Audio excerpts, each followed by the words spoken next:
கல்லூரி செல்கின்ற மாணவிகளோ பள்ளிக்கு செல்கின்ற சிறுமிகளோ பாதுகாப்பாக வீடு திரும்புவதற்கு அச்சப்படுகிறார்கள். அந்த அளவுக்கு காமக்கொடூரனுடைய அராஜகம் தலைவிரித்து ஆடுகிறது. காரணம் போதை கலாச்சாரம்.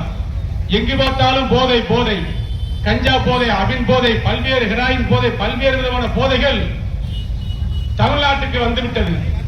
பள்ளிக்கூடத்துக்கு அருகிலே கஞ்சா விற்கின்ற பணி நடக்கின்றது. கல்லூரிக்கு அருகிலே போதை கலாச்சாரம் இருக்கின்றது. இவைகளெல்லாம் மாற்ற வேண்டும், இவைகளெல்லாம் மாற்ற வேண்டும் என்று சொன்னால் ஆட்சி மாற்ற வேண்டும். ஸ்டாலினால் சரியாக நிர்வாகம் பண்ண முடியவில்லை. தமிழ்நாட்டில் நிர்வாக சீர்கேடு இருக்கிறது. இவையெல்லாம் தடுக்க வேண்டும், ஒடுக்க வேண்டும் சொன்னால் தேசிய ஜனநாயக கூட்டணியுடைய ஆட்சி வர வேண்டும், அதிமுக ஆட்சி வர வேண்டும், எடப்பாடியார் தமிழ்நாட்டினுடைய முதலமைச்சராக வர வேண்டும்.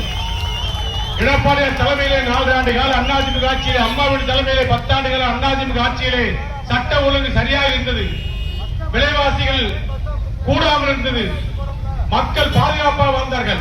வியாபாரிகள் நிம்மதியாக தொழில் செய்தார்கள். எல்லா இடங்களிலும் தொழில் வளம் நன்றாக இருந்தது. இன்றைக்கு தொழில் வளம் போய்விட்டது, விவசாய வளமும் போய்விட்டது.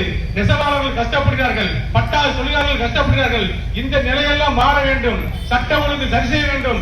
பெண்கள் நிம்மதியாக வாழ வேண்டும் சொன்னால் அதிமுக வேட்பாளராக இங்கே போட்டியிடுகின்ற கேட்டிராந்திர பாலாஜியாக எனக்கு இரட்டை சின்னத்திலே வாக்களியுங்கள்.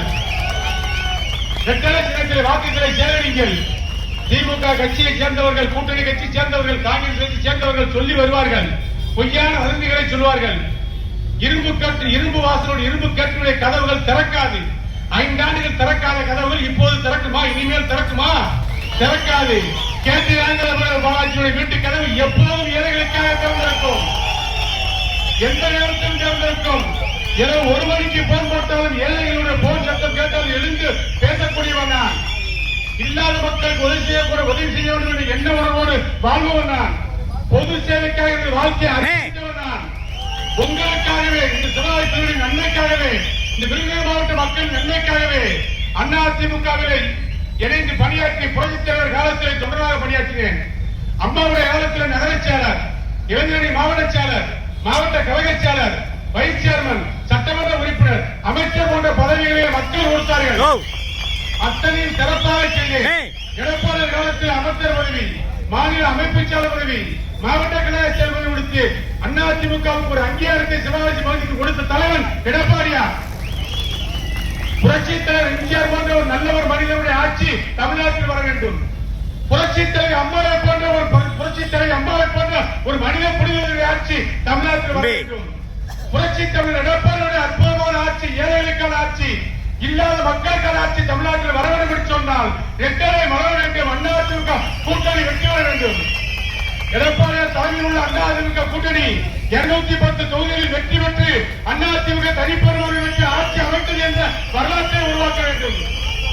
அதிமுக இருக்கின்ற கட்சிகள், பாரதிய ஜனதா கட்சி பலம் வாய்ந்த கட்சி, அம்மா மக்கள் முன்னேற்ற கழகம் ஒரு பலம் வாய்ந்த கட்சி, பாட்டாளி மக்கள் கட்சி ஒரு பலம் வாய்ந்த கட்சி, தமிழ்நாடு காங்கிரஸ் கட்சி ஒரு பெரிய மனிதர்கள் வாழக்கூடிய ஒரு அற்புதமான பலமான கட்சி, நம்மோடு இருக்கக்கூடிய சமுதாய தலைவர்களுடைய கட்சிகள், சமுதாயத்தில் அங்க வைக்கின்ற கட்சிகள் அத்தனையும் சிறப்புமிக்க கட்சிகள். ஒரு அற்புதமான கூட்டணி எடப்பாடியார் தலைமையிலே அதிமுக தலைமையிலே இன்றைக்கு அமைந்திருக்கிறது. இந்த கூட்டணி தான் நாடாளும் கூட்டணி. இந்த கூட்டணி தான் தமிழ்நாட்டை ஆளப் போகிறது. அதிமுக கூட்டணி ஆட்சிக்கு வரப்போகிறது. எடப்பாடியார் முதலமைச்சராக வரப்போகிறார். அதற்கு உங்களது பொன்னான ஓட்டுகளை, கண் போன்ற ஓட்டுகளை, உங்களது கண் கருவெளி போன்ற ஓட்டுகளை இரட்டை சின்னத்திலே முத்திரையிட்டு சிவகாசி தொகுதியுடைய சட்டமன்ற உறுப்பினராக கேட்டிராந்திர பாலாஜியை என்னை வெற்றி பெற செய்யும்படி உங்களை அன்போடு கேட்டுக்கொள்கிறேன்.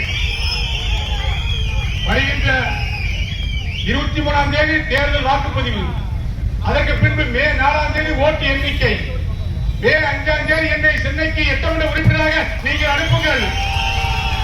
வருகின்ற எடப்பாடியார் பக்கத்தில் இருக்கின்ற ஒரு அதிகாரிமிக்க பொறுப்பிலே நான் வருவேன், நான் உருவாவேன். என்னை எடப்பாடியாரும் இந்திய கூட்டணியும் தத்தெடுத்துக் கொள்வார்கள். தமிழ்நாட்டு மக்களுக்காக, விருதுநகர் மாவட்ட மக்களுக்காக நிரந்தரமான குடிநீர் பிரச்சனை இல்லாத ஒரு மாவட்டமாக விருதுநகர் மாவட்டத்தை உருவாக்குவேன். சிவகாசி தொகுதியினுடைய பிரச்சனையான பட்டாசு தொழில் பிரச்சனை, நம்முடைய மாவட்ட பிரச்சனை பட்டாசு தொழில், தீப்பெட்டி தொழில், விவசாய தொழில், அச்சு தொழில், கால்நடை தொழில், நெசவு தொழில், இந்த தொழிலை திறப்பதற்காக என் வாழ்நாளை அர்ப்பணிப்பேன். உங்களுக்காக உழைப்பேன் என்ற உறுதியை உங்களது பொன்னான ஓட்டுகளை